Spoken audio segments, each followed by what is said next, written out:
நான் என்ன சொல்றேன்னா, இந்த அரசு திட்டங்களுக்கு பெயர் வைப்பதில் முதலில் இருக்காங்க.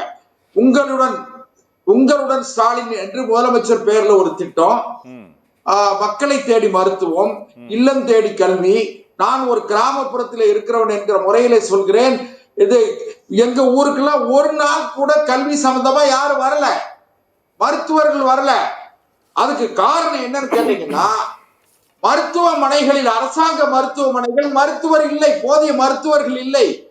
ஆசிரியர்கள் அந்தந்த பள்ளிகளுக்கு தேவையான ஆசிரியர்கள் இல்ல. இதுக்கு போக இப்ப புதுசா இப்படிப்பட்ட திட்டங்களை அறிவிப்பதன் மூலமாக அரசு ஊழியர்கள் மிகப்பெரிய மன உளைச்சல் இருக்காங்க. அரசு ஊழியர்களுக்கு நாங்கள் ஆட்சிக்கு வந்தால் பழைய ஓய்வூதிய திட்டத்தை தருவோம்னு சொன்னாங்க, கொடுக்கல. அரசு ஊழியர் கொதிநிலையில இருக்காங்க. அது போக நீங்க அரசு ஆசிரியர் பெருமக்கள், ஆசிரியர்கள், பகுதி நேர ஆசிரியர்களை நாங்கள் முழு நேர அரசு ஊழியர்களாக்கி அவருடைய ஊதியத்தை உயர்த்தி தருவோம்னு சொன்னாங்க. அதை செய்யல. அவங்க ரொம்ப இன்னைக்கு போராட்டங்கள் களத்துல நிக்கிறாங்க.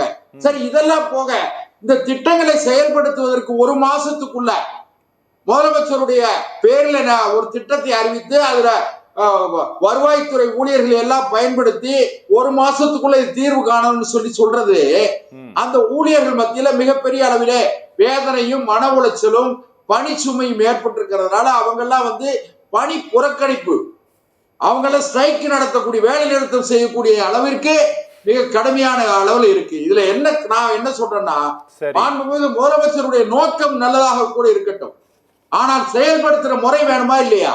செயல்படுத்துவதற்கு எந்த திட்டமும் கிடையாது. அரசுக்கும் அதிகாரிகளுக்கும் இடையிலே மிகப்பெரிய இடைவெளி இருக்கிறது.